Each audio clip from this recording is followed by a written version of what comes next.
Welcome back to another episode of Iron Culture. Today, it is only one Eric, and as you know, it is the better Eric. I will never say that with him on, and if you tell Eric that I said that, I will deny it. And yes, I know that this is being recorded, but you know Trexler has no time, being a postdoc at Duke and also just being a busy man himself, to actually listen to our own podcast. So I'm not afraid, even though he's, now that I think about it, actually editing this episode as I talk, I have made a grave error. So we're going to move right along. And the good news is if you like this podcast, there are things you can do to support it.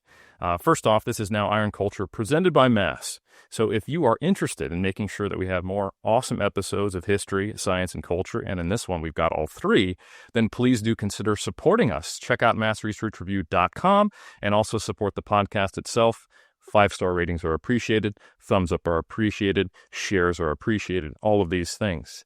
Additionally, if you want to see the entire Mass crew live in person in Austin, Texas on the 12th and 13th of April at the annual Sports Nutrition Association conference, all four of us will be presenting there, and it would be awesome to meet you if you want to come out. And more importantly, we are just less than a quarter of the presenters that are out there who are really true experts in their field, both practitioners, athletes, as well as academics who are all just in love with sports nutrition, and a lot of it is applied to resistance training. So make sure to check it out.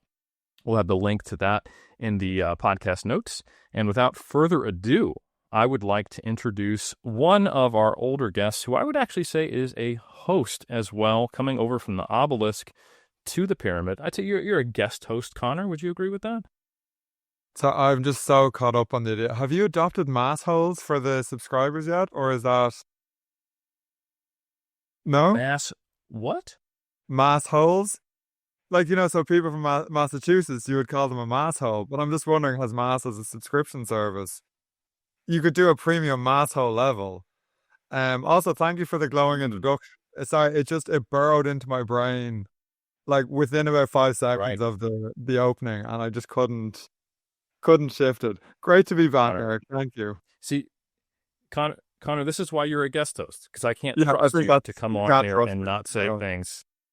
Yeah, you know, we've been trying to work towards a PG-13 audience, and now I guarantee you AI is not good enough. I mean, I'm telling you, the algorithm's not good enough to tell what mass, and I'm going to leave that pause there so it's not put together by the AI algorithm which runs our lives, holes actually is differentiated from. So I waited until you were... We're going to look at it. We're safe. I waited until we were 50 seconds into this before I... Lovely to be back. This is why I'm never given any responsibility in life or in love. Yeah, none. And it's going to get even worse from here on out. We're going to give even less responsibility. So, welcome back from the obelisk, Dr. Conor Heffernan. And him and I combined, we have a PhD in sports history. We have a PhD in sport and exercise. I would say if you combine us, we're roughly at 10% of the level of knowledge and expertise of the next person who I'm going to introduce for the first time. And that is my good friend. Now that I say that, I've claimed it. We've only met for the first time, but that's how you roll. No, but seriously, I love what you do. And we've got the Golden Era Bookworm himself, Dr. Juan Carlos Cassano. And if you're not familiar with goldenerabookworm.com, it is an awesome wealth of information. If you love the history of bodybuilding, this is the spot for you. And the reason why I was giving some respect to his accolades is this man has a PhD in biochemistry. So like real science, you know? So very impressive. And I know that you've been in both the clinical space as well as the academic space for the better part of 3 decades. And you've also been contributing to the bodybuilding community by making sure that we keep the history alive, which, as we've talked about many times in Iron Culture, is really, really important because the core of why do people bodybuild and why do we lift and what do we get from it more than simply the benefits to our physique, but the meaning and the way we relate to life is often captured very well in the history. And I just want to say thank you for what you do, and also thank you for coming on, and welcome. Well, thank you, Eric, for the sparkling introduction.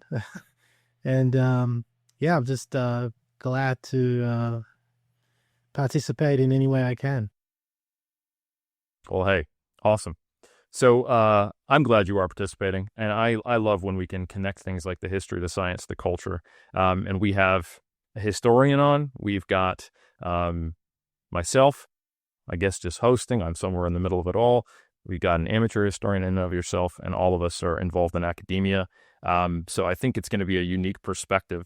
The main reason that I wanted to bring you guys both on is because you recently put out a preprint specifically titled The Golden Paradox, Mortality Trends Across 3 Eras of Bodybuilding. So as jovial as we have been, we're now going to get real morbid, folks. We're going to talk about bodybuilders dying. And, we start all positive, and next thing you know, we're just digging in the gutter. We're just trying to get all the looks, all the views by just talking about the sensationalist stuff.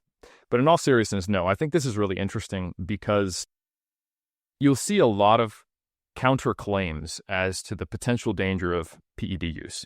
I remember when I first got into lifting in the early 2000s, there was the HBO documentary on steroid use, and they had some of the muscular development, John Romano, people on there. And there's a famous quote from John Romano where he was talking about the dangers of steroid use or the lack thereof. And he said, where are the bodies? If it is so bad, then where are the bodies? And I think that narrative was very strong then. The whole idea of, hey, the only side effects are, a little bit of back knee and some hair loss. And hey, we got Propecia for that. And we got some nice creams. You're fine, and all you're going to do is get huge and be healthier. And I think that narrative has been pushed even further these days. You can't go on social media and you can't go on YouTube without being pitched, if you're over the age of 30, that all of your life's woes are due to low testosterone. And by the way, use my affiliate code for this TRT link and this clinic, which is absolutely sort of legal in some countries, maybe, with legitimate medical doctors who you probably won't have to see to get a script from them, so long as you say, hey, on Thursday, I felt a little unhappy. No worries. Here's a bunch of testosterone you can inject on your own, no problem, right? Sometimes I feel tired. And I don't think that's normal. Does this happen every night, Connor? Yeah, and then I black out, and then I wake up and it's morning. Yeah, so that's what's called low test diurnal onset middle-aged. Listen, I have an affiliate code for you. Okay, as long as it's the cream, that's all I need. Okay. Well, you can inject, you can do the cream, you can just PayPal me. I can do both. You overlap it, right? So we're in an era now that testosterone use, steroid use is very normalized, and it's very much a double-edged sword. You have more people talking about the pros and cons of it if you look on social media, but it's not necessarily always positioned in an equal fashion, and there's very rarely a quantitative look at it, also with the appreciation and respect to the history, which I think you guys did an excellent job balancing both in the preprint, which we'll talk about in a moment. But to set the stage, there have been several publications lately, and we had Dr. Guillermo Escalante on to talk about this not too long ago when he was talking about his work to try to improve the safety in the NPC bodybuilding circuit where it's not drug tested and there's a known level of PED use, that we are seeing more, at least anecdotal and media reports of deaths in, I would say, the last 15, 20 years. And now that we're more interconnected with social media, it's becoming something that people are like, okay, this really seems like it's not just the media blowing things out of proportion. This is happening a lot. A lot of that, I will admit, is probably more related to acute deaths, specifically influenced by diuretic use, heart failure, and dehydration. But if you go back and listen to that episode with Dr. Escalante, he talks about, if we think about the combined effects of some of these anabolics with that, and the longitudinal as well as acute potential heart failure threats, they probably shouldn't be seen as completely separate. And when we look at some of the older data, we see, even in John Fair's great book on the history of the Mr. America competition, he has this table, I think if you look at one of the appendices, that talks about what year of Mr. America title winner, what year did they die, and what age were they at.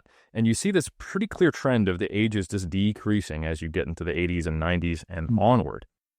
So that's great. but we're kind of piecing together these kind of semi-quantitative anecdotal reports, and we're getting closer to the truth. So I think it's important that you guys publish this because you guys specifically looked at 3 eras. You looked at what we would describe as the quote-unquote bronze era, which is kind of a new term that maybe you grudgingly accepted. Connor, I'm not sure. I'd be curious to hear your thoughts on that. The silver era, and then also the kind of the golden era, moving into increasing degrees of bodybuilder size and presumably drug use. And then actually did some statistical comparisons to see if there were differences in death rates and the time of death. So I've said enough. I just wanted to kind of pitch that idea. We're going to have a link to that preprint in the show notes as well, so you can check it out. But I would love to hear, why don't we start with you, Connor? What was the inception of this idea? How did you guys connect, and why did you want to write this paper? Well, I think it's funny, just on the eras. I'll point to my stage right. Carlos is the guy who coined the eras. This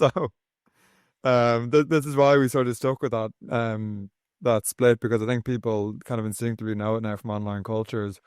I think myself and Carlos both have, and similar to yourself, Eric, like a really deep love and appreciation for bodybuilding. And I think one of the issues in bodybuilding discourses in particular is sort of recency bias with steroid deaths. And there has clearly been an increase in reported steroid deaths over the last 10 to 15 years. And as I said, the interconnectedness of social media means that if someone dies at and I don't mean this in a flippant way, if someone dies at a regional, Mr. Tennessee show, junior category, we'll know about it and it'll be all over social media. And I think the point myself and Carlos can come in on this, I think what we're trying to get to is looking at the trajectory and history of bodybuilding and saying, okay, so anabolic use is clearly an issue with this, but we also have to look at the culture and norms of bodybuilding, because I truly do think a large unspoken part of the deaths in bodybuilding are a symptom of the standards for athletes and this intensification from the 1980s in particular, but it goes further back, of getting leaner, getting bigger on stage.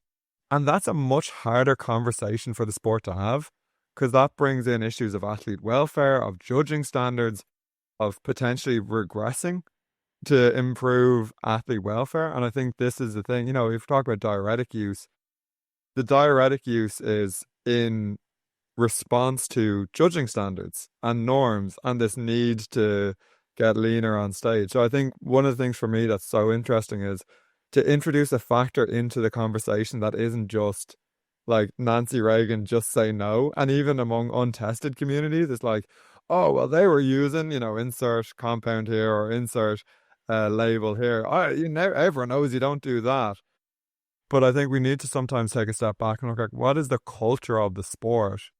Because I think when you look at the history of it, especially from 1965 to 1980, with the sort of shift towards the Mr. Olympia and the physique itself being the all-encompassing. And then the 1980s is, for me, the critical period. And there's a PhD student now in Canada, Aidan, who's done a great dissertation on drug culture in the 1980s.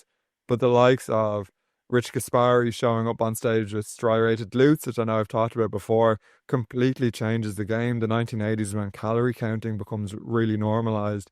It then, the decade starts with calorie counting and leanness. It ends with leanness and mass monsters. So I think the shifting norms of judging, when you look at the history of the sport, for me, that was a really important thing. That's often missing, and I think, because at the moment we're getting good conversations around individual athlete welfare. But I think we really need to have a much harder conversation around the sport's norms and what we're willing to accept as fans and what we're willing to accept as athletes. But I'll tag Carlos in here, because Carlos, on top of everything else, is now the official historian for the Mr. America. So I've mentioned the Mr. Olympia, so I'll let Carlos come in and slander the Weeders and talk about the AAU and the Mr. America show. Well, thanks, Connor.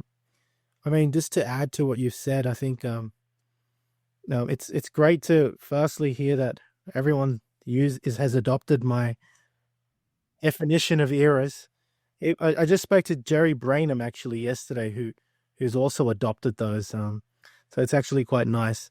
But on a more serious note, reflecting on what you're saying, Eric and Connor, I think the motivation to do this study initially came, yes, you're right. I mean, I actually got the idea initially from having read the history of Mr. America through John D. Fair's book, right? And I was researching because, as Connor said, I was appointed as the host and historian of the Mr. America competition, which is still ongoing, right? I've been involved since 2022 and in the Mr. America competition. And last year I was asked to host a show, to give several lectures, and I've been asked to do the same this year. And so I've really been brushing up on my history. And as I was doing that last year, I remembered again the table that you mentioned, right? And I talked to Connor about it, and I said, well, I think we have enough information to really expand on John's work. And actually, through my own scientific background, all the statistical analyses that I learned allowed me to actually, not just obviously I've got the library behind me to get all the information necessary, but to actually do something meaningful with it, right? Now, having said that, the paper is not exhaustive at all. It's just a sample, a very preliminary analysis, one could say, at these three eras. And we are expanding further, aren't we, Connor? And we can talk about that later, perhaps, but the data was so blatantly obvious when we did the analysis that it was just really easy to do this. And I mean, if we're all honest, we've all known, it's been, this topic has been in muscle mags since the death of Mohammed Benaziza back in the 90s, right? Mike Matarazzo's, Nazer Ezombati, the names just kept piling up initially in their 40s. And then they started piling up in their 30s and 20s. And that just drove me further to really discuss this with Connor and come out with this work. So if you want to know what the motivating factor is, that's what it was, just addressing something that is so obvious. I spoke to Greg Doucette about this as well, right? And he said the same thing. Well, it's just so obvious. And a lot of people say the same thing. You don't really need to even put out a study for it because it's that obvious. But we did it anyway, right? Just to put a stamp and seal of approval to say, okay, it's done. And it's not for us to inflate our ego and say we're the first. No, it just needed to be addressed, published, and put out there as a first step towards addressing the elephant in the room. That's what it is, right? Everyone knows about it.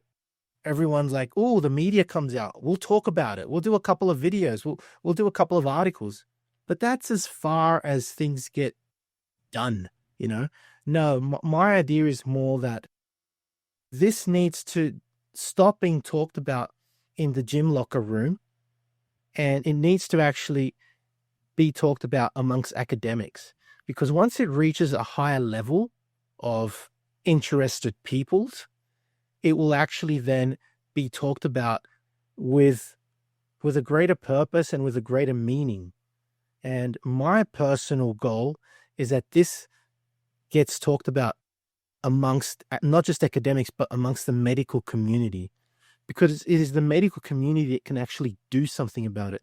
They can influence sports organizations. They're the ones that say, that lead to health regulations, even in sports. And there can be a great influence there where doctors say, well, look, there's enough scientific studies and medical studies being done now. Maybe there's in the future, there'll be 10, 20 papers out on this, all saying the same thing. And you can't hide it anymore. It'll finally come out of the locker room and be addressed by actual medical professionals who will then go to the regulatory bodies and say, no more. You have to do something about this or it stops. Hopefully the law will get involved. That would be great. But that's where I would like it to go. And I don't want to destroy the sport, no. But it has to be addressed and somebody has to do it.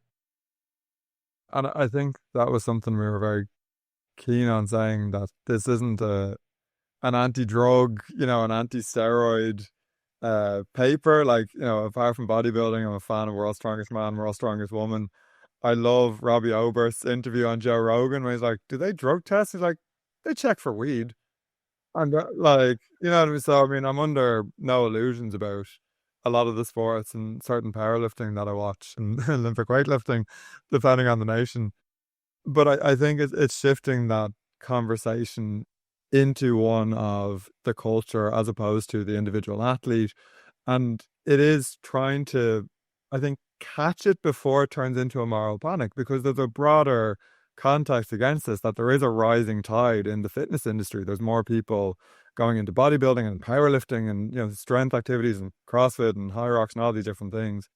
But like, anabolic steroid use has increased among young men in particular in the Western world.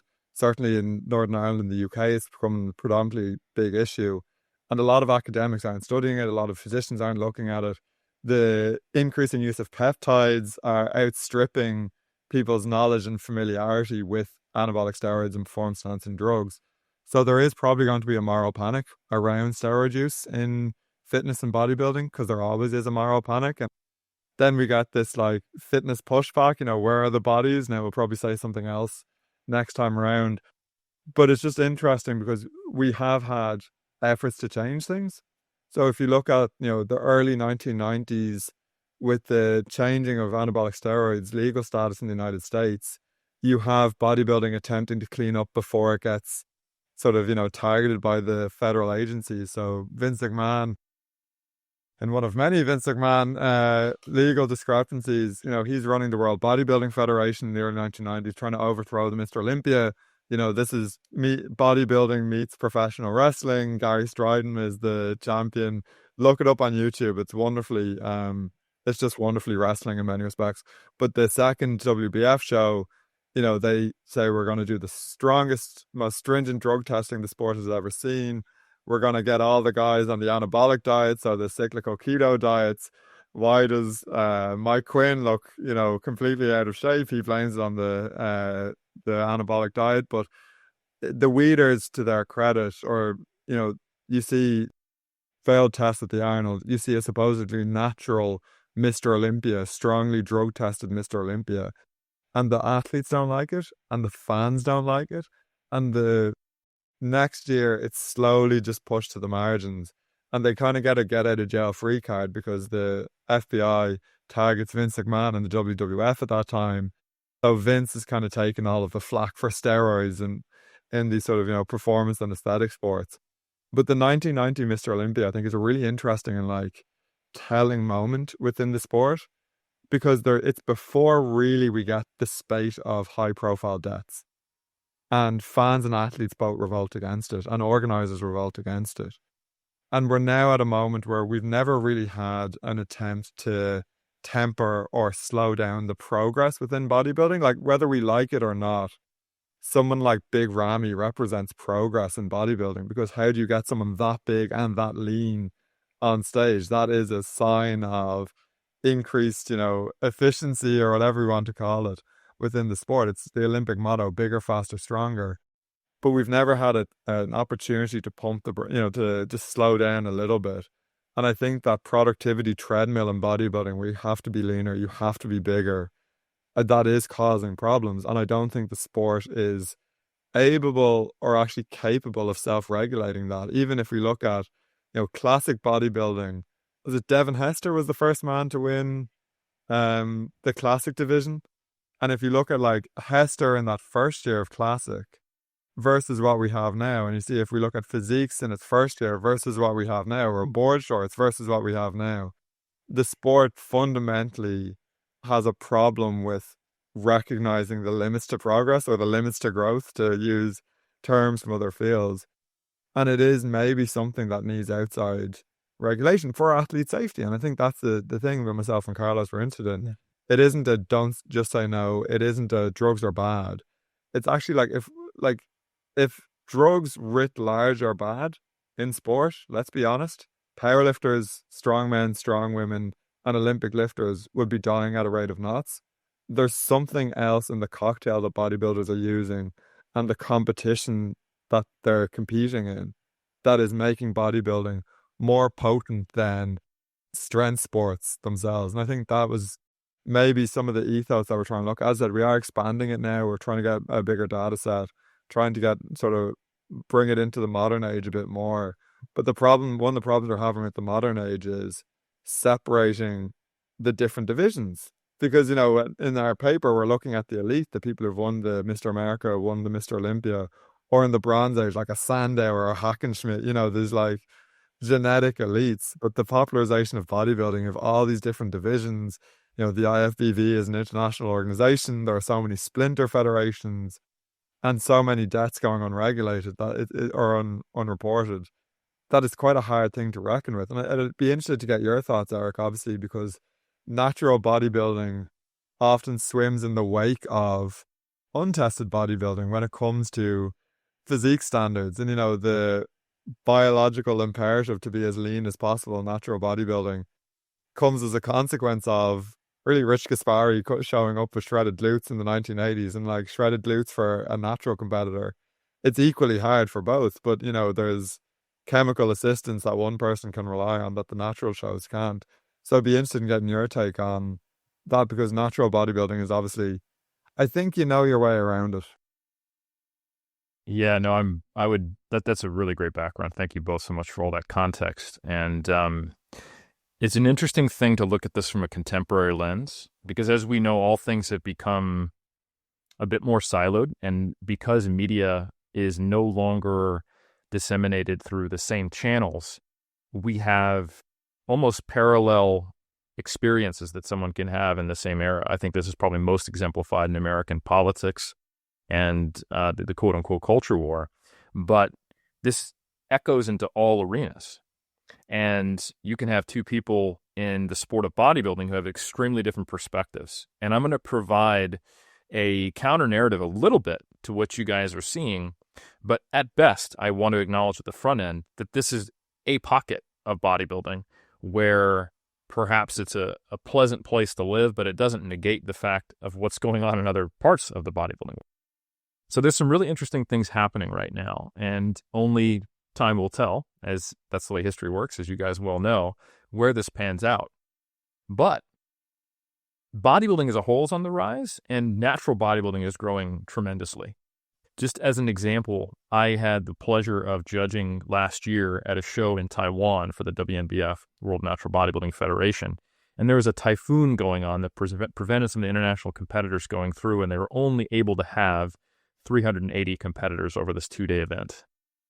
It's huge. Only. And yeah, right? And they regularly have 2 competitions a year of close to 400 people.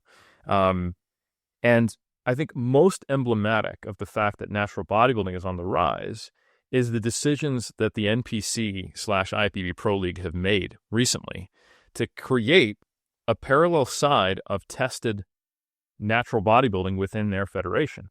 They're looking to do tested pro shows. They're using the Ben Weeders Naturals in Canada as the kind of the opportunity, like the first maybe little Olympia, but now they're actually giving the winners in that class entrance into the Olympia. And I think, what we've seen is that there's been many natural bodybuilders who've gone to compete in classic kind of across the aisle. And for those who don't know, the big difference in the NPC IFBB Pro League and the IFBB worldwide, where drug testing is inconsistent in the international scene, it depends on the country. Because 2017, there was the split between the IFBB and the NPC and the IFBB Pro League. And there are individual countries that, depending upon their relationship with WADA, the IFBB bodybuilding there is actually supernatural, and they do a lot of drug testing. So it is very different. So this is a complex conversation. But if we stick to, like, say, the NPC and IFBB Pro League, we know what's going on. And part of the split that occurred in 2017 was specifically related to disagreements about drug testing in the sport and trying to become a little more legitimate on that side. And at that time, in 2017, wasn't that long ago, PC and IFBB Pro League wanted nothing to do with that. And now we see that they're actually going, you know what? Maybe we can get in on this natural bodybuilding thing because it's growing. And I don't think it's for any altruistic reason. I hate to be cynical. I don't think it's because they actually care about athlete welfare, but it's because there's money in natural bodybuilding. And we knew there was money in natural bodybuilding before this happened because Chris Bumstead is 10 times more popular than the open bodybuilding division. Yeah. The classic division, it rewards a physique that doesn't look like this, at least what the modern era's conception of a mass monster is. Obviously, if you took Bumstead and you threw him back in the 90s and 80s, like, that guy's huge, And I think it's all relative. And certainly we've seen that division slide towards being bigger and bigger and bigger. But having that height weight cutoff has done a really interesting thing. Sometimes you'll see the classic competitors even leaner than the open division competitors because they are killing themselves to make that weight cutoff. Yeah. It started as kind of steroids light, and now it's steroids light plus a water cut trying to make weight, and I think we're probably getting away from it being necessarily a safer division. It does probably have maybe less long-term consequences because I don't think you probably have to take quite as much in terms of dosages over time. But the fact that Classic is so popular, that Chris Bumstead has eclipsed bodybuilding and he has 2 million followers on Instagram and he can do whatever he wants and launch it. He's the modern day equivalent to an Arnold Schwarzenegger. I think is really interesting that there's much more interest in having a quote unquote more natural look. And of course, it's kind of crazy that we're talking about Chris Bumstead, but we're also seeing natural bodybuilding expand tremendously, and that the NPC is going, there's money in natural bodybuilding. That was never the case previously. And today, I actually think there is far more competitive natural bodybuilders, people who get on stage and decide to compete without drugs, than there are enhanced.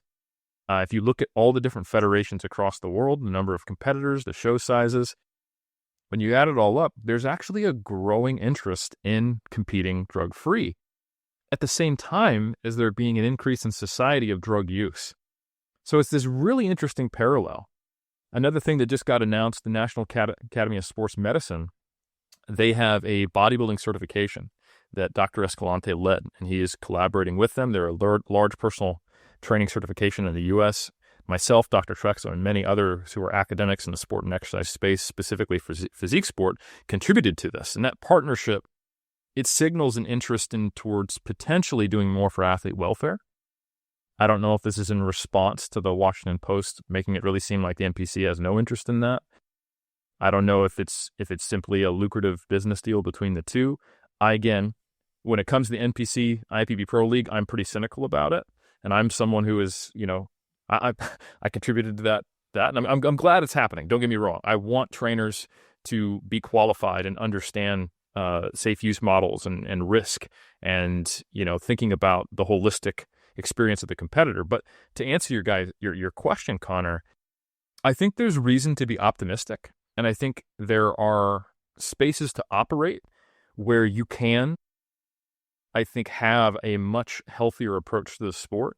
And it's amazing what a line in the sand can do, because you don't see the same type of health risks in natural bodybuilding, even though the competitors are very serious. They're trying to get incredibly lean. Obviously, it's extremely challenging to do that, and it does have acute, downsides to it. I've been shredded myself many, many times, and I've coached many through the process. And you see things like low energy availability. You see things like potentially higher risk of getting ill. You see a lot of mental burnout. You see a lot of symptoms of overtraining that are probably more to do with low energy availability while training. But that's not necessarily dissimilar to many other sports. You see a lot more potential issues with body image disorders, eating disorders, and I think when well managed and well communicated, you can have that true, genuine, informed consent going into the sport, which is a large part of what I try to do with my career, and it becomes a much safer thing. But also, it's something that larger about the whole conversation about sport, in my opinion, is when there is a sport or an activity that serves both recreation and team building and societal purposes, as well as professionalization of sport, we don't do a good enough job in society of separating those goals. We have professional athletes lauded as ethical or moral leaders in our sport. And I think it's great that we can go, listen, look at the drive and dedication and discipline and what can be accomplished. But we need to talk about the fact that, I've had hip surgery, I'm a WNBF pro, And I love bodybuilding, but right now as a competitor, I'm making decisions that I would not therefore go, oh, and by the way, if you're interested in recreational bodybuilding for health, this is what you should do. Absolutely not. And it doesn't mean that what I'm doing is immoral. It just means that they are two different beasts altogether. Mm-hmm. Competition changes everything. And I think because bodybuilding is something that we do as a society, and man, I'm talking way longer than I intended. I will shut up soon, I promise. And it's something that has started from a health and fitness, physical culture lens, but then became competitive. Those lines are very muddied, and you have people in the same community with very different values in different contexts. But I think if we can talk about, are we talking about bodybuilding as a health practice and as a personal journey, or are we talking about competitive bodybuilding, which you can move in and out of and should be done differently and framed differently? And then the competitive bodybuilding side of it is basically as dangerous as where do you draw the lines in the sand? And like you said, Juan, are the organizations actually embedding policies and regulations that protect against potential athlete harm? Do they really care about a safe use model if it's going to be a non-tested organization? And in tested organizations, do they do things like here's some things I really hate. Teen divisions. You shouldn't be having teens diet. I don't care if it's drug-free or not, right? Or some of or encouraging athletes to compete every single year so they never actually get much time in an off season, knowing how long it takes to get lean, knowing how long it takes to build muscle naturally. And I think the organizations show their true colors when they do or don't promote those things.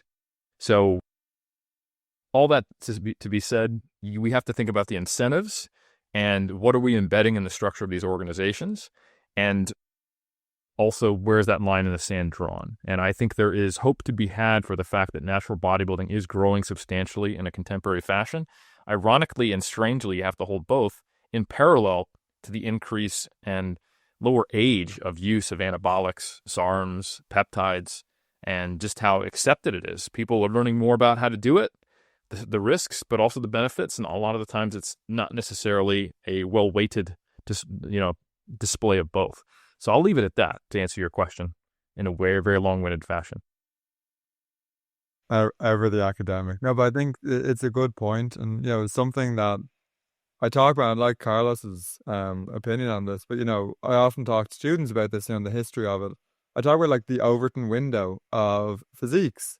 And, the Overton window, this idea of political discourse, that there are acceptable and unacceptable things that you can talk about. And if you nudge the Overton window over to the right of the political spectrum, things that were inconceivable to say out loud 10 years ago suddenly become the norm. And obviously we have no experience of that right now. But if you look at physique standards, and John Fair and David Chapman wrote a book, Muscles in the Movies, where they kind of talk about the physiques of leading male actors and how from the 1970s onwards that they have become increasingly lean, increasingly bigger, often off the back of steroid use. And that Overton window, that shift around what is the ideal male physique.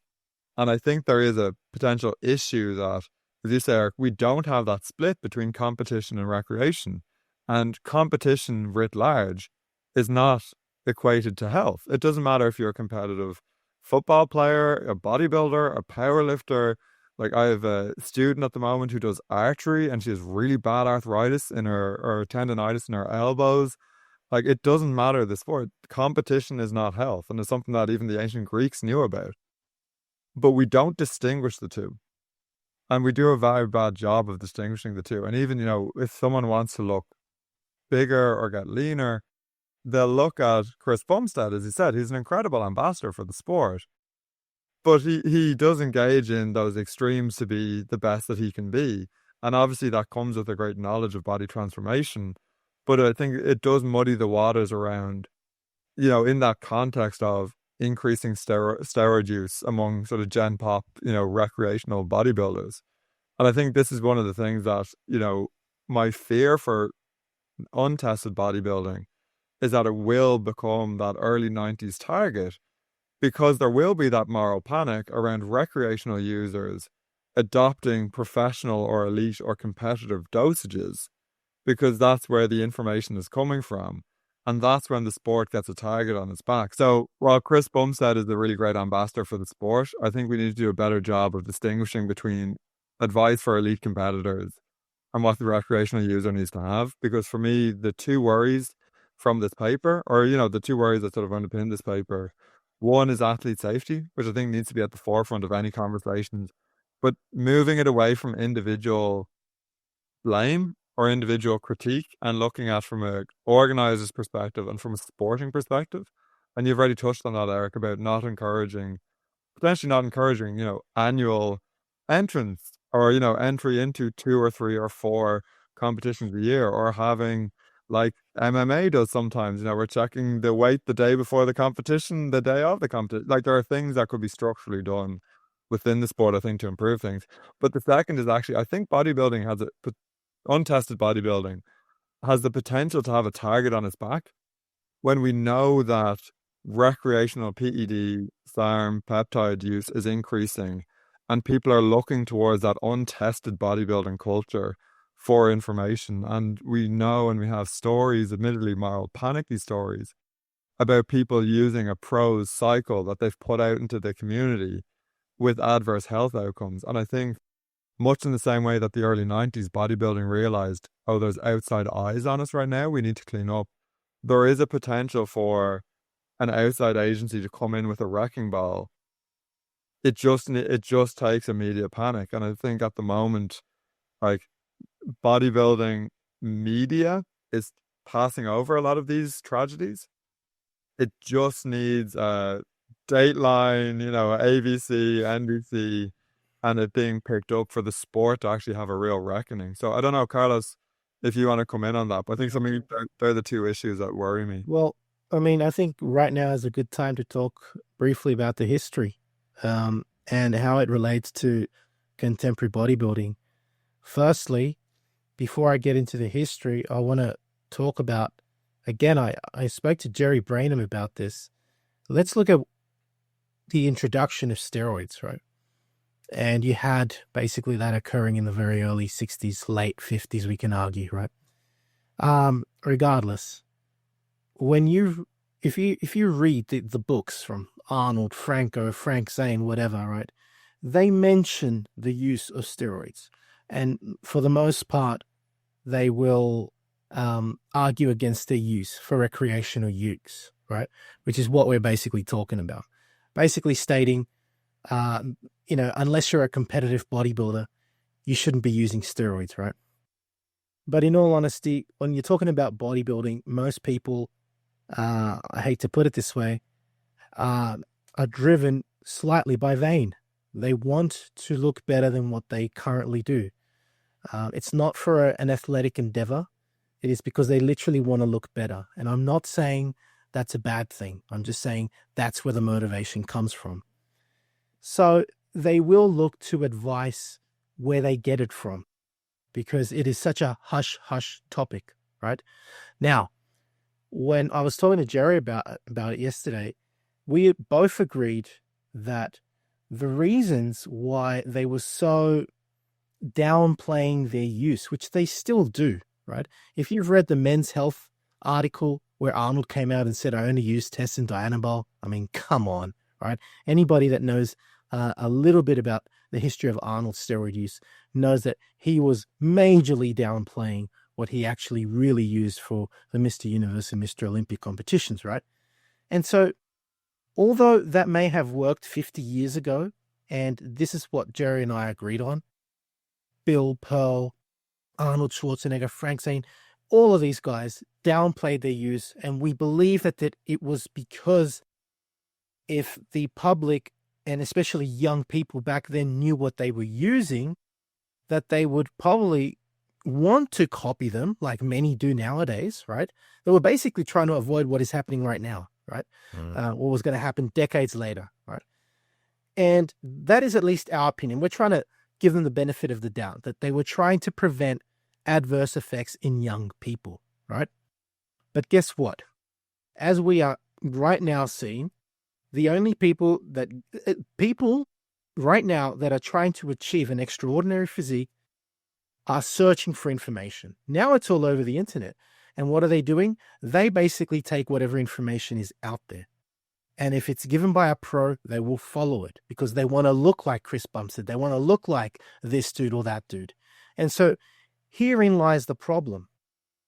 If we now look back at the history, initially, bodybuilding or physical culture was for the development of health, strength, and vitality, right? Competition was a side effect of the whole physical culture practice. And of course, as it developed, competition became much more aggressive. And therefore, in the late 40s or mid to late 40s, you already started hearing about amphetamine use, right?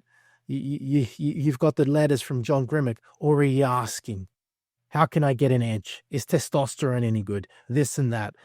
And fast forward a decade later, the York team is using now testosterone. It doesn't work. They talk about it to Dr. Ziegler. They go and develop a less androgenic, highly anabolic compound, and the steroid explosion begins, right? And that's essentially all of it in a nutshell, right? And so now you fast forward decades later, and we're dealing with the problem that was started in the golden era, the lack of transparency. And this is the problem. It was not regulated then, and it's not regulated now. And so you had no transparency. So people are just experimenting back in the 60s, 70s, and 80s, left, right, and center, right? Now you have transparency. And so now people are just doing whatever their idol is doing. I think it's very important, therefore, to regulate the sport and to say, okay, this is what competitors are doing, at least to be 100% transparent. If they're going to allow drugs in the sport, then fine, but regulate it in some way and be transparent about it and make sure that people understand these are competitive athletes and therefore maybe it's legal for them, but not for you, unless you've got to go through some registration process or God knows what, I don't know. I'm just blurting things out right now, but at least it allows us to separate what a competitor is and what a recreational athlete is. And if you're a recreational athlete and the law is involved, then let the law be laid down. No, you are not allowed. You will go to jail, blah, blah, blah.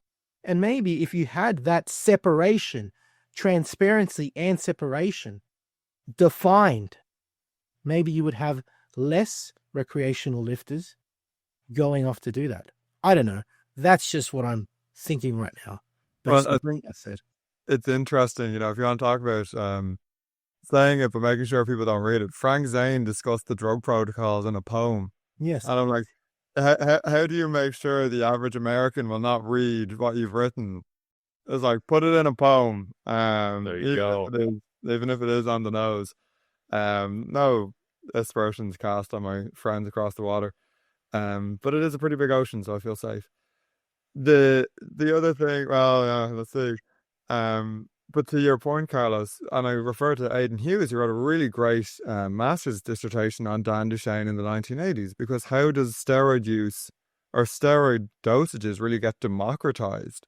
It's from Dan Duchesne in the 1980s. The Underground Steroid Handbook is a cultural phenom within the sport. And what's so important is that is that word underground.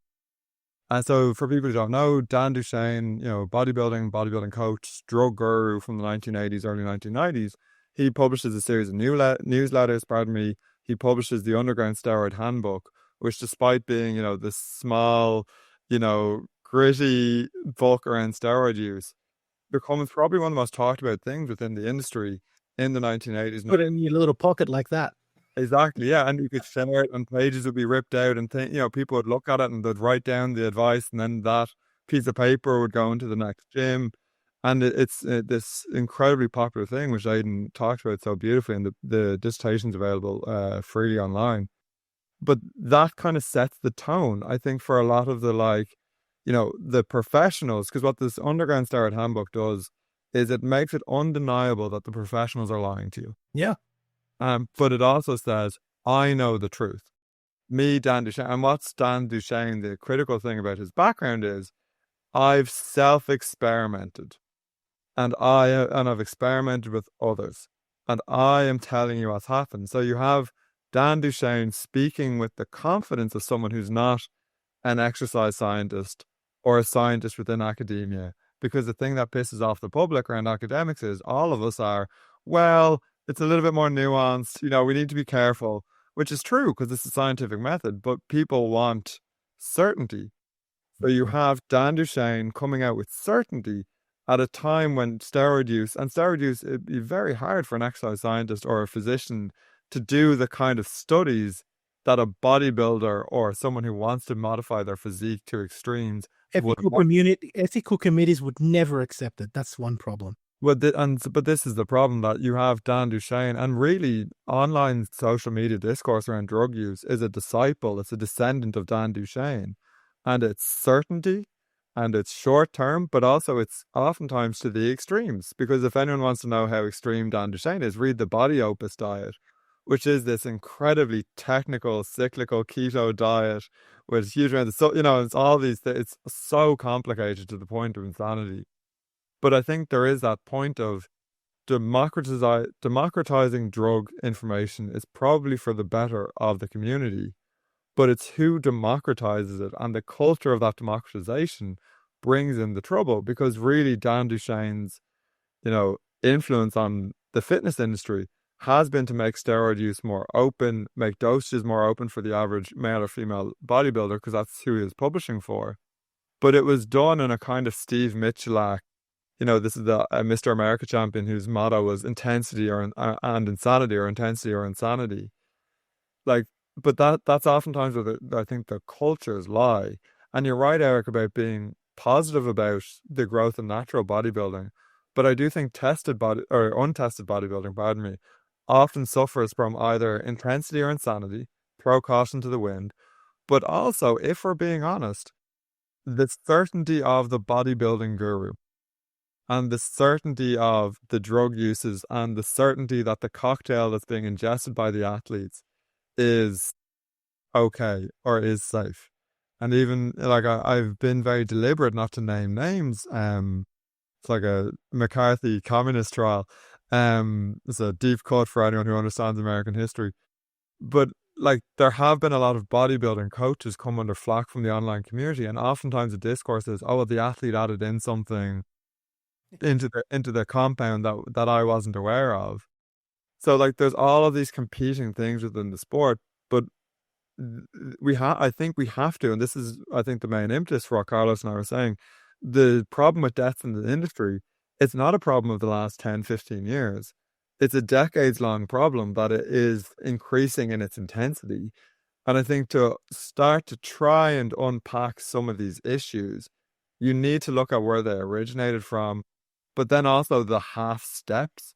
Like the 1990 Mr. Olympia is a really big half step. Also, if we look at the Miss Olympia, that's a really big half step. When one year they asked the competitors to reduce their muscle mass by 20%. And, how well does that go? But these are things of, oh, well, they tried this and it didn't work because fans and athletes didn't want it. So I think the hope and the goal of the paper is to actually kind of force us to have a more nuanced conversation around, okay, it isn't just a chemical problem. It isn't just a competition problem. It's a cultural problem that has become really embedded within the sport, because 9 times out of 10, the advances in steroid use or the advances in physique standards or the advances in judging slack has often been done without reference to consequences for athletes, for health consequences. And the people oftentimes giving the advice are from that Dan Duchesne school of thought. I know because my athletes got bigger, got leaner, even, behind the scenes. And I've chatted to some of the more well-known steroid guru folks. Their evidence is, well, I had the genetic freak who was, top 10 of Mr. Olympia, and they look pretty good. And if you're working with unicorns, you can't work with horses, but they're trying to do both. Yeah. No, I think that those are excellent points. And one thing I might have done a poor job of is bearing the lead a little bit. Your guys' principal finding in this paper, I think is not going to surprise anybody. But I think the specific years might a little bit. So the Bronze Era being 1900 to 1930. So starting with basically right around the time of the Great Competition up to still, before you even had testosterone in dictionaries. And I think it's kind of cool that in the era, we're talking Industrial Revolution, we're talking cholera, we're talking a lot of other reasons that would, exactly, depression. War. Yeah, exactly, World War I. A lot of things that would drive down life expectancy. We saw the elite bodybuilders from that era living on average to about 75, which is, in the context of that time, very healthy old age, right? And then we move into the Silver Era, which you guys defined as 1930 to 1960.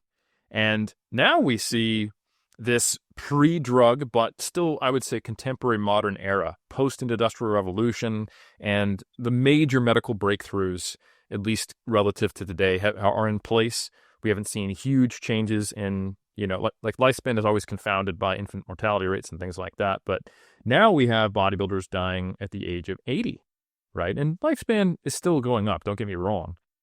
And then we have the comparison with the quote-unquote golden era, 1960 to 1990, which doesn't capture the really high levels of drug use that we see in the true quote-unquote mass monster era. It's like right before Dorian's largest size, which kind of is the game changer, right before, of course, Ronnie Coleman. And I don't know that people are much bigger than that era now. And it's really just kind of shifted. And I'd say there's even less holding back the open division now that the classic has gone right. If you want your Melvin Anthony's, you want your Flex Wheelers, go over there. This is for everybody's Dorian Yates. This is for everybody's Ronnie Coleman. And not that Ronnie Coleman from 99. We want that gut distension. All right, let's get serious about this mass monster era, right? So I think it's crazy to see that the lifespan there, and it was significantly different compared to the two prior eras, is it like 68, 69? And I think that the fact that the standard deviation is a couple years higher probably does indicate that, when you're in the era of the 60s, you're probably using a whole lot less than the era of the 90s and then maybe the 80s and 70s. So it would be really interesting to see more nuanced statistical interpretation, maybe looking at a continuous analysis over these times versus stuff like that. And let's definitely get in touch, because I think there's some really cool ways to look at this, and even looking at the contemporary era now. But nonetheless, that's like a decade and a half difference if you compare it to the prior era. Even though we're moving into the most modern advances in medical science and things like that. And if you look at healthy lifespan in, I'm trying not to sound anti-American here, outside of the U.S., because it gets dragged down because access to healthcare and things like that. But if you look at, say, Europe and other countries, it's in the low 80s, mid 80s, and America's probably still in the 70s if you look at like what is a healthy lifespan and age span to reach. So we see this pretty clear downturn, people losing a decade off of their life and being maybe, I would say, close to 2 decades less than what you would expect with that level of activity, healthy nutrition, if you had removed the drug component, and potentially, like you said, Connor, maybe some of the other aspects that come along with just being a competitor. Because sport, like you said, is not health. And, this is something that is actually quite common in sports science generally. It's trying to make the distinction between what happens once you become a professional, or you move into elite sport, or you're competing for your nation rather than as a part of your community, and it's for community engagement. You have the long-term athlete development model, where we're trying to avoid seeing early burnout, injury, overtraining, and frankly, a loss of interest in sport at a young age by having it more be like play and more be about team building. And we see athletes peaking later and staying better for longer. So I think some of this is kind of similar to other issues we just have as humans. In many ways, if you had the right, appropriate long-term lens, there wouldn't be a disconnect between economic growth and what is healthy for the environment. But when you look at short-term gain and you don't think about the long-term, this is where sometimes you get, the obligation to stakeholders and short-term profits that actually hurt long-term gains being an issue. And we look at a lot of the companies that made ethical errors and decisions in like the 90s that simply aren't even around anymore today. And that's going to continue. I'm not saying that's changed. I'm just saying that that's the short-term thinking part of it is a big problem. It would be interesting, Juan, if, regulation changed this. I'm not necessarily hopeful. Maybe that's just the American in me talking that doesn't believe a regulation is going to be the problem or the solution to the problem. But their actual reason is not about the ineffectiveness of regulation, because I'm not debating that it can be effective, but more so I think the motivation for getting into bodybuilding needs to be given greater context and have more options and talked about in a little deeper sense. You mentioned that the motivation is often vanity, to change one's physique, to look better. And I think there's nothing inherently wrong with that, depending upon what is motivating it, whether it's a positive thing or it's a fear of rejection, a fear of not being accepted. And there's a very different flavor, if you will, to I want to change my body because I have a sense of artistic interest in it, the same way you might decide to get a really cool tattoo, versus for me to be a man or a good person or accepted by my community, or to get attention from the opposite sex or the same sex or whoever you're into, to be attractive, to have self-worth, I must look a certain way. And they can masquerade as one another, but I think there is a very, very different motivational mindset if you see yourself as an artist using your body as a medium. And that is what I've tried to adopt, because then it's not, I don't necessarily judge the way other people look outside of the context of being an actual judge in competitive bodybuilding, right? I don't necessarily think people, quote unquote, should look a certain way. And I know that if someone is healthy, they might look a certain way more likely, but it's not necessarily about the look. It's about what it represents or the art that you're trying to create with it. And then anytime you take an art form and you make it competitive, it changes the game a little bit. Like if you look at competitive dance, it's not necessarily like the people who are involved in it, they dance differently in competition. I'm thinking or gymnastics, what they would choose to do to demonstrate their art is a little different than what they have to choose to do to place well. So art, sport, health, performance, and also the incentives and the conflicts of interest that are at play here creates a very complex and messy story. You were talking about bodybuilding coaches and where this information comes from and the enhanced side of things. Talk about a conflict of interest. Your coach is the person who's also your dealer. They're not going to want to use a safe use model. That's called a low profit model for that. Mm-hmm. And I think some of this goes back to even Carlos's point about transparency. And part the problem bodybuilding in particular obviously has is, depending on the country in general, there's an open culture towards steroid use. There's a mixed culture to steroid use, like the UK, where, the individual possession is not criminalized, but, purchasing is criminalized. Or there's like an outright ban depending on the culture. So it's against that backdrop, which is important. But I think a thing that came to me when you were saying that is, if you look at powerlifting. So in the early 2000s in Ireland, I dabbled briefly with powerlifting, but the only form of powerlifting popular in Ireland was equipped. And it was single ply, I think at the time. It might have been multiply. And that just wasn't for me. And I'm not about to open up that can of worms about, what is true powerlifting, but it just wasn't for me. But there's no other pathway. And I think there is that, there's that optimistic side where if natural is is becoming more popular and mainstream, that can divert some people to the left, of it, which is the optimistic side. The other point, and it goes, I think, to Carlos's point about regulation, is it's not a bodybuilding specific problem that athletes push themselves to excess. Yeah. It's not. And there's a horrible documentary that the BBC made about Steve Thompson, who was one of the England forwards when they won the World Cup in rugby. He's in his mid-40s. He can't remember anything of that game where he won the World Cup, the epitome of his career, because of concussion and CTE issues. His generation sacrificed their brains to win.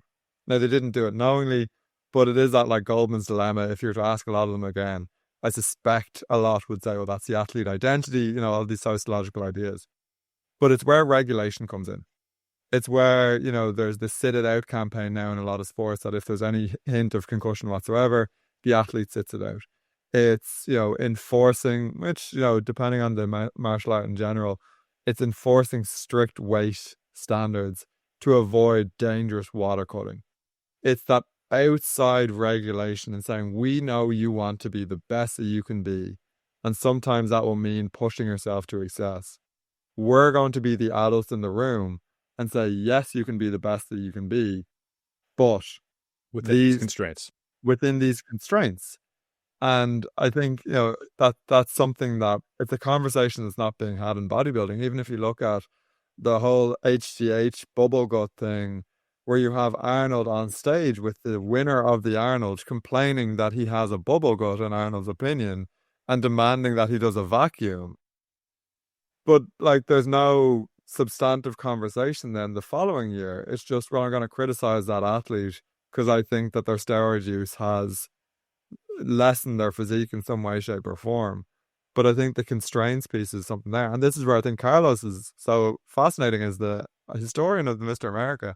Because they inadvertently had those constraints. Carlos, if you want to explain that. Well, I mean, you literally just took the words right out of my mouth. And the constraints were there in what one could argue is one of the most iconic and historic competitions of all time, the Mr. America. One can argue who was the first Mr. America if you really look at the history, but most will agree that John Grimmick, being the third Mr. America, once Bob Hoffman saw that he was winning and he was going to be undefeated over the next 5 to 10 years, he put the law down for the Mr. America that you can only win the competition once, after he had won it 2 years in a row, right?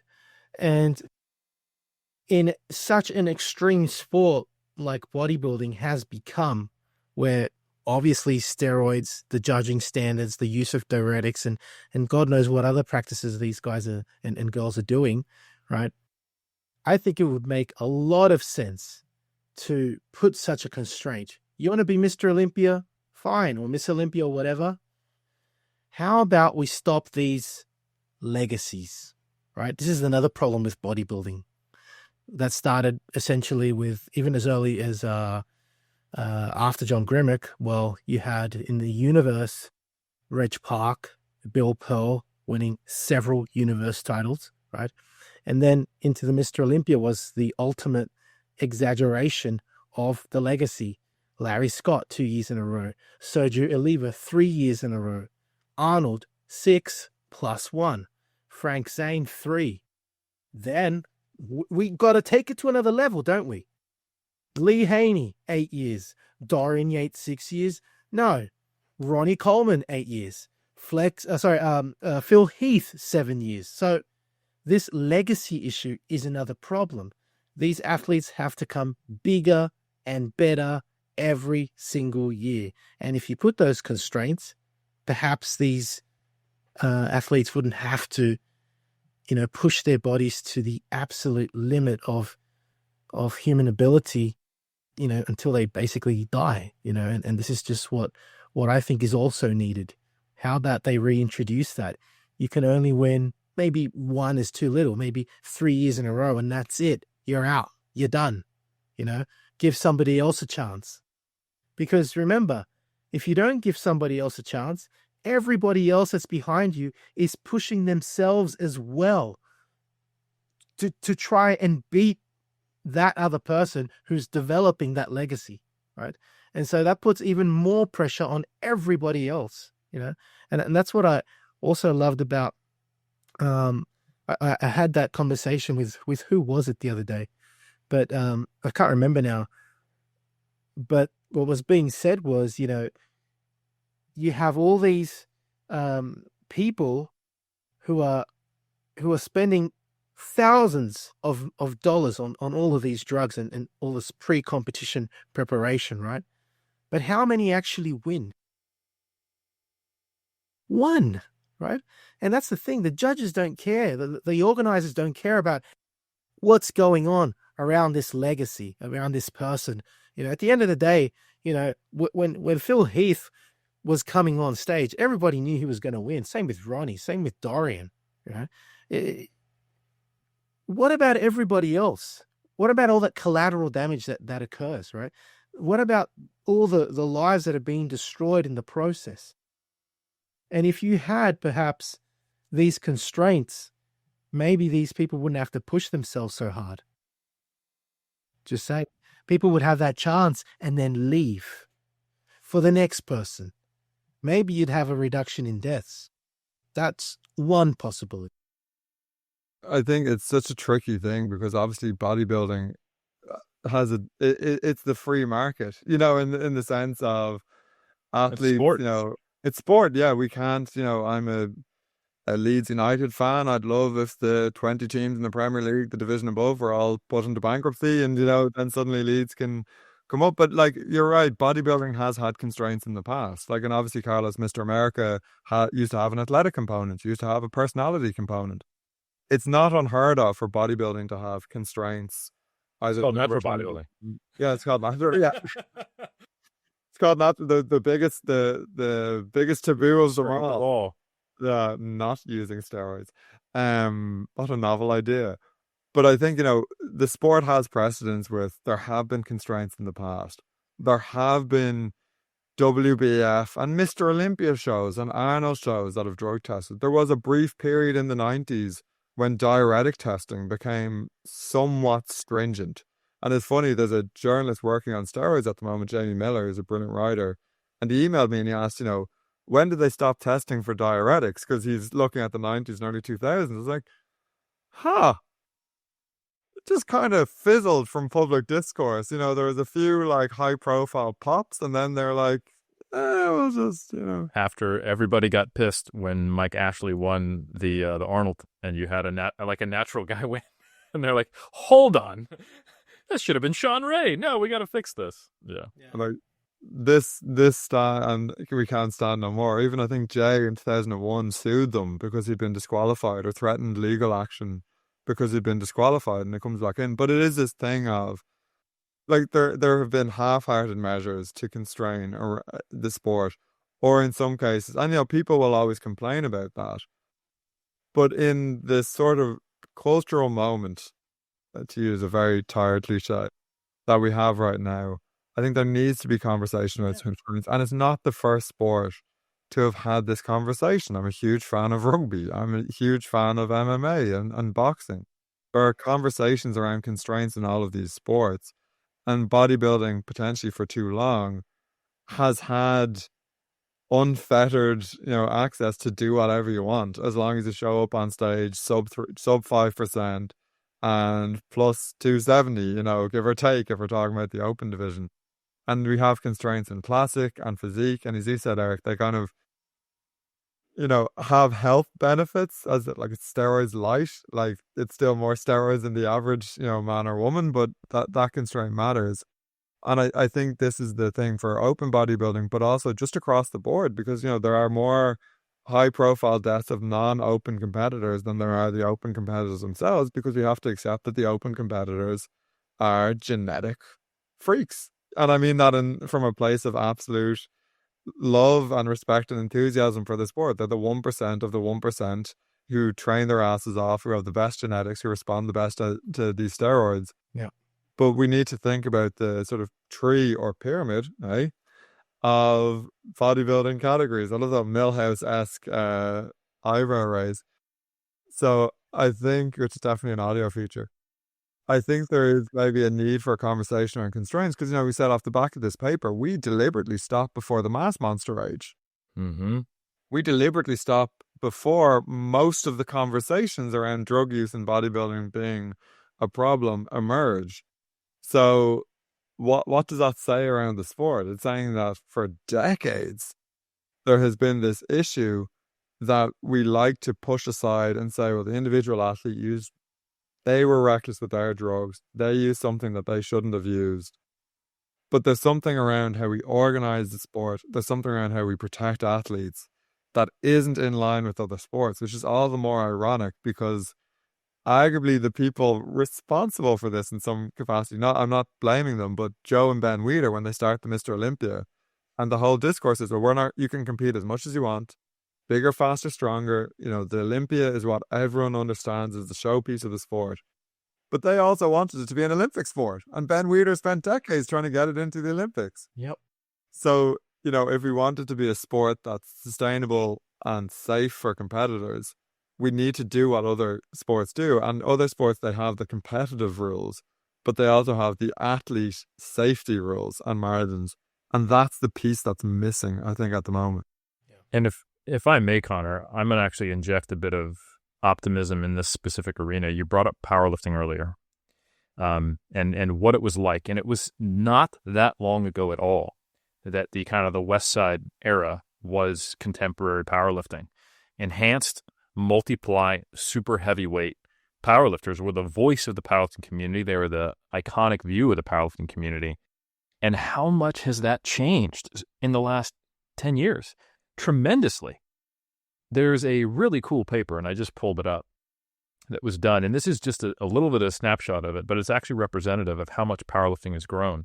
In 2011, which is kind of right at the end of the era that I was describing of powerlifting, there were 1,100 competitions, powerlifting competitions in Australia. In just 2022, we're talking just barely a decade later, nearly 7,000. And the crazy thing is that the majority of those, and the vast majority of this growth, occurred in raw IPF powerlifting. And now we actually have the inverse of what we see in the kind of bodybuilding world, where natural bodybuilding is kind of like the farm leagues, the IFBB NPC is seen as the big stage, the Olympia is the big deal. You can rattle off every Olympia winner, but you don't know who won WMBF Worlds in 1990. I mean, I do. You guys might, but the average bodybuilding fan doesn't, right? That is totally changed in powerlifting. In the powerlifting world, you've got people like John Hack, who was an IPF world champion and decided, you know what, I want to go to the untested side right before the recent explosion. And now he has said on King of the Lifts, he said, you know what, I kind of wish I'd never left because it's more competitive. I'm competing against numbers. Doesn't feel like a sport on the untested side of things. It's a bunch of these, really no disrespect, but it is these kind of, it almost feels like that's the farm leagues. And it is this more niche thing. And all of the competitors and the numbers and the growth is occurring on the tested side of the sport, which I think is fascinating because it's a sport that should be far less popular than bodybuilding. And you would think, oh, we want to see bigger numbers. But I think it's the athletes participating in it. They want credibility, they want prestige, and they want what all athletes want. They want to be challenged. So I think some of the regulations that we've kind of just, batted around and thrown out there probably are never going to go down because they're almost fundamentally different to sport. Like, hey, we don't want people competing so hard to be the best. Let's institute regulations there. Yeah, it's a wonderful idea, Juan, but I too think there needs to be constraints, but I think they have to be constraints that incentivize and work fundamentally with sport. Absolutely. The brain injury, concussion, things like that, those are great examples of how it definitely can occur. So don't think I have like it's all got to be bigger, faster, stronger or not. But I think it's really intriguing that the pushback against what we're talking about that we often get from the bodybuilding communities, that's not what people want. People want the circus freaks. They want to see the untested Olympics. They want to see, people just big as possible. And I don't know that that's true. Classic wouldn't be as big. Natural bodybuilding wouldn't be as big. I think there are different types of fan in the sport. And most importantly, I don't think the athletes necessarily in 1950 were like, I can't wait till one day when I'm 100 pounds heavier on stage. Man, that would be awesome. I can't wait until I have to spend $2,000 a month to get this big on my coach. I can't wait until, the conditioning standards improve so much that I have to diet all the way down to shredded glutes. Oh, and by the way, I have to stay huge, so I got to take all these androgens, and they cause water retention, so therefore I have to take diuretics. That sounds amazing, right? No one wants that, right? Yeah. And I think the growth of IPF powerlifting, the fact that what is now mainstream in powerlifting, if you can call anything in powerlifting mainstream, is the drug-tested side, and that their numbers, because of the participation levels, are starting to eclipse or get very close to the enhanced numbers, I think is really interesting because there's just such a growth and an explosion there. So for people who are thinking bodybuilding is fundamentally opposed to this idea of self-regulation or limiting size, it's been happening. Natural bodybuilding is growing. It's happening in powerlifting, kind of our, close cousin. So I really do think with the right things to occur that there could be some pretty monumental changes in a decade. We might not even see the same landscape. The fact that the NPC right now is creating a sister side of its own sport to be tested. Imagine if there was the social outrage and this did happen and they come cracking down on the NPC and they're able to point to, you guys know this is a problem. Now you're actually having these drug tested competitions. And I go, yes. And I swear to God, our plan the whole time was to only go to that. I could see that happening. And then and now all of a sudden the biggest enhanced league is only having these, the seriousness would be debated. But if you want to appeal to the natural bodybuilding market, I tell you what, natural bodybuilders are very serious about being drug-free. Not all the competitors who are competing in tested but not necessarily natural shows are, but that's because it's a different culture. So obviously it's a complex landscape, but I'm relatively optimistic about this because of how quickly things can change. I am not as optimistic. I think I sound like people after not to be political, but after the election, they're like, the left need a liberal Joe Rogan.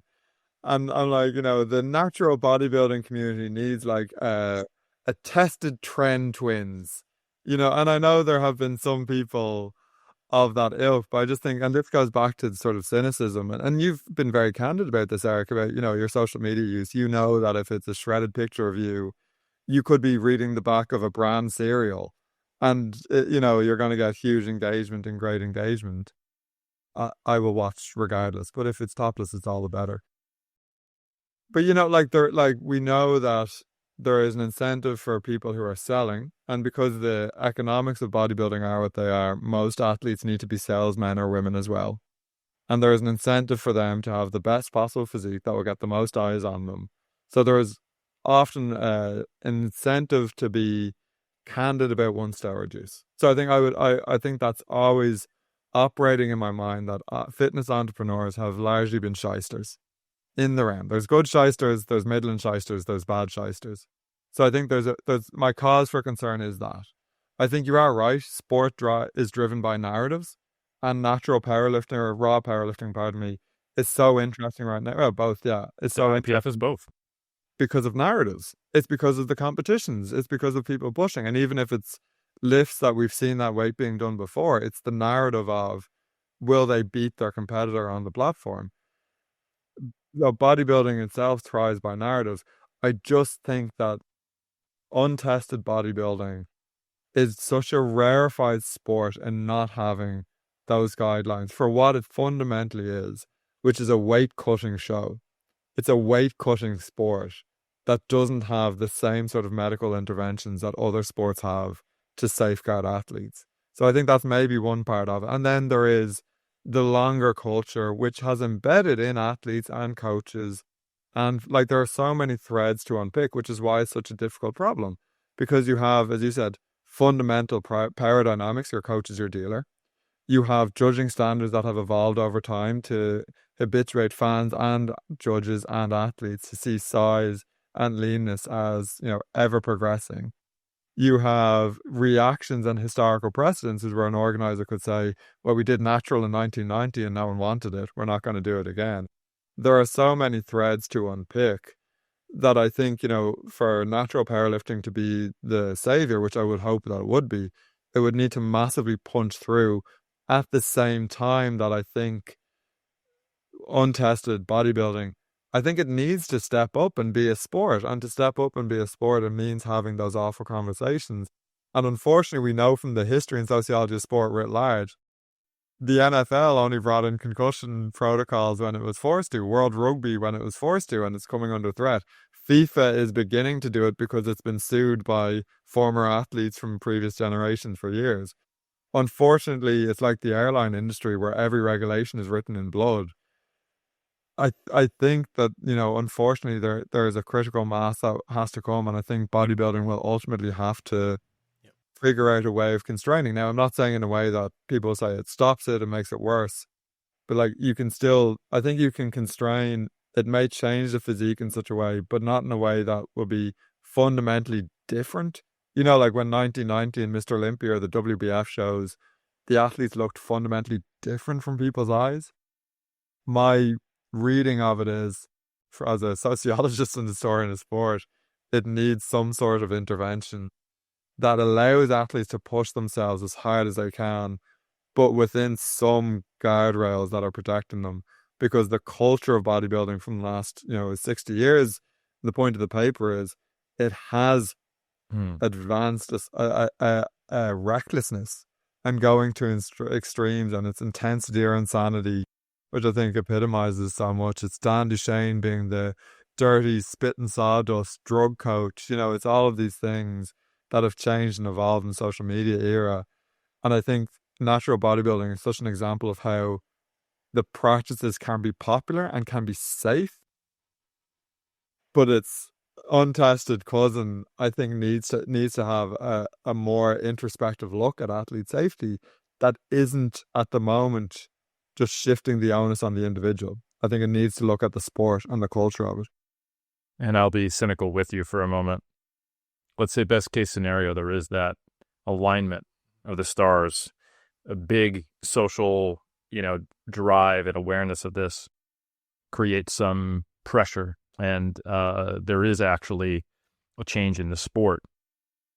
The reality is that if you go to one of these fitness expos now, outside of, say, someone like a Chris Bumstead, the competitors have lines that are fractions of the fitness influencers. And most of the drive to use anabolic steroids is actually not coming from bodybuilding competition or competitors anymore. Like, it's a rare thing, actually. Oh, Sam Sulek is now competing. Interesting. But he was popular before he got on stage. Let's be real honest here. So I think it's important to understand that while bodybuilding is often the target because it's this extreme version of it, it's not the mainstream thing.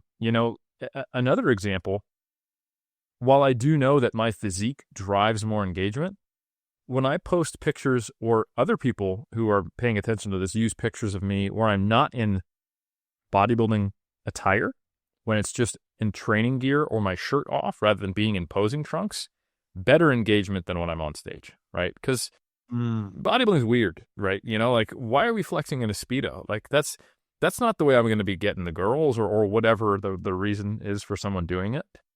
So it might be where the knowledge starts, or where some of the leaders stem from, but the vast interest in it, like even 3D Muscle Journey, right?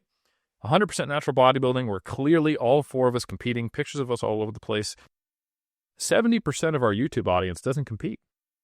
They're interested in it. They're fans, but they're interested in the knowledge we have, the lessons we have. And I'm also very grateful for that. But I think competitive bodybuilding itself could fundamentally change. We could see that the NPC IFBB kind of relegates the untested competitions to being a smaller portion, if that makes it easier for them and they can still make money. I mean, obviously, that's what's going to be the deciding factor for them. And if there's increased regulatory pressure on them, maybe that happens faster, and we see natural bodybuilding grow.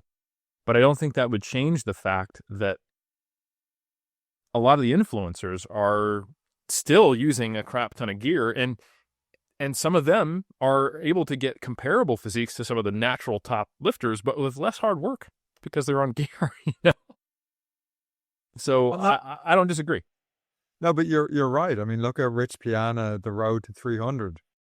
Like, if people followed that at the time, is Rich Piana, an influencer. Now, he did compete in the past, but he wasn't planning to compete when he did it.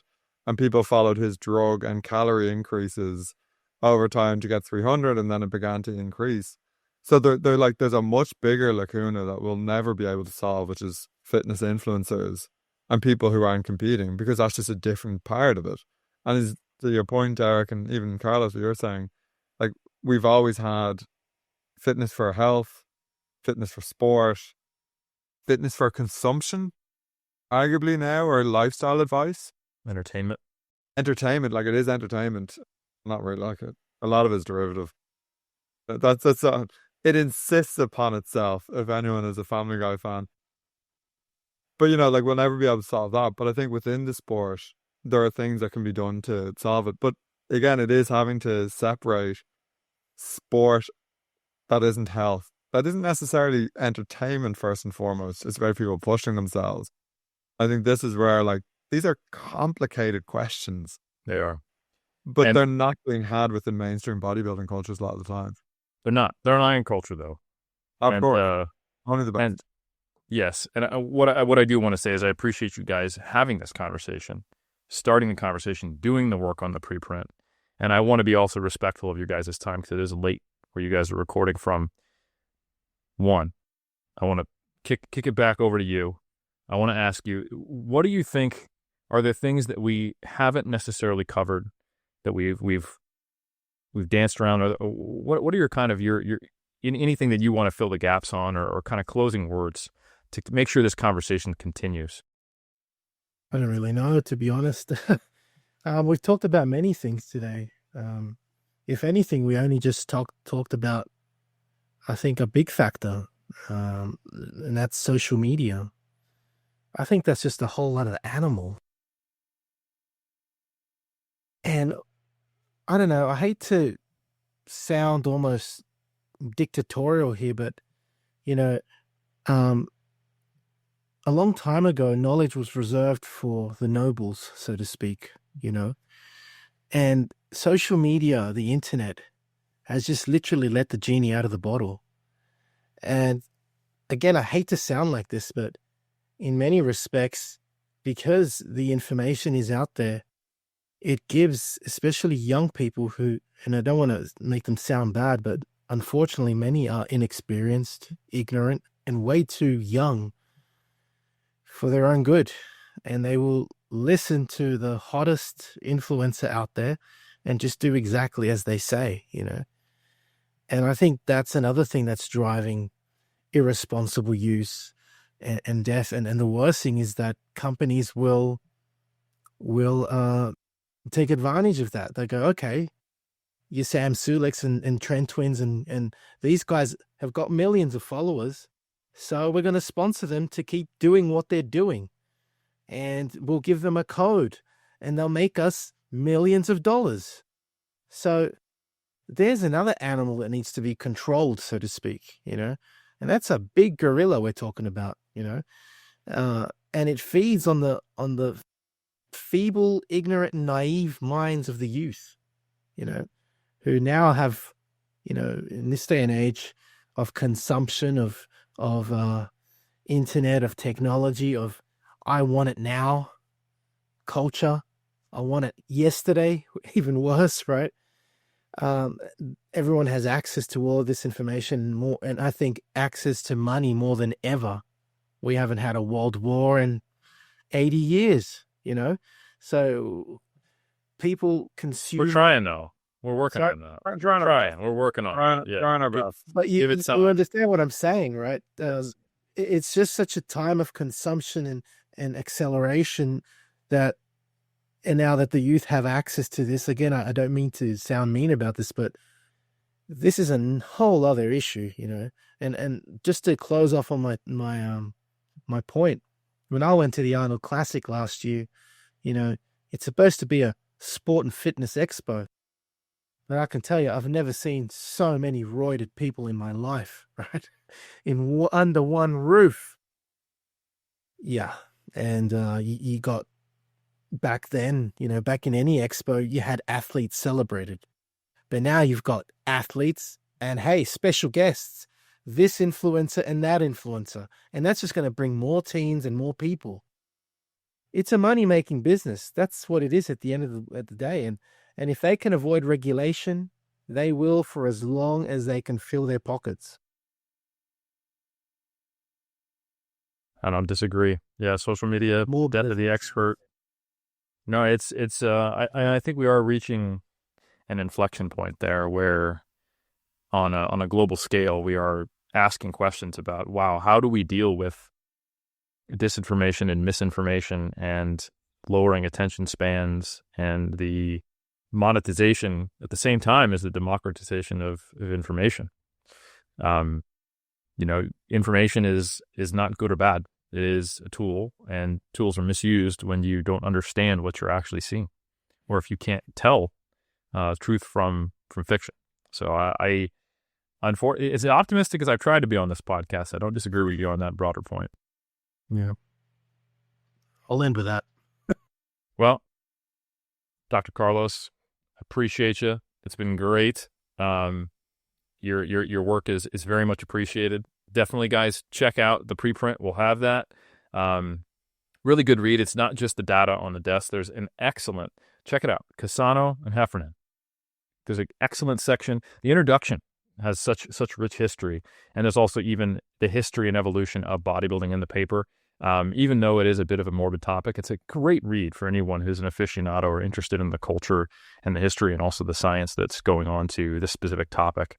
So I just want to say, really do appreciate taking the time, staying up late for us. We know you got a long drive ahead of you tomorrow, and I'm looking forward to having more conversations in the future if you're open to it, and also just seeing your work continue. Dr. Conor Heffernan, any closing words from you, my friend? You did not thank us enough during this talk. My bad. Yeah. And I think that the massholes listening understand and respect that. No, I think it's just, and you've been very good on Iron Culture about doing it. It's something that needs to be said little and often. A lot around bodybuilding is that we've become habituated to athlete deaths. It'll make the news cycle, for 2 or 3 days, and then we move on. Sometimes people will use it as a political talking point, to blame it on vaccines or different things. Like, we'll go down rabbit holes, as happened during COVID. We'll blame individual genetic issues. But I think, as fans, like, I'm a fan of professional wrestling, I'm a fan of rugby, I'm a fan of sports where people get hurt. We have to acknowledge that there are risks within the sport. And I think, the importance, and why I appreciate these conversations, is we can just normalize talking about it in a way that isn't talking about the individual athlete, but talking about the sport culture. And I think that is where the direction of travel needs to be, is broader conversations around, well, the sport that we love has a problem, kind of like what the Washington Post did in a variety of ways, some of which has enacted change, some of which has been brushed under the carpet, and I would encourage people to read all of those articles to know which things I'm pointing at there. It's not meant bodybuilding, one of the things that got brushed under the carpet, I hope.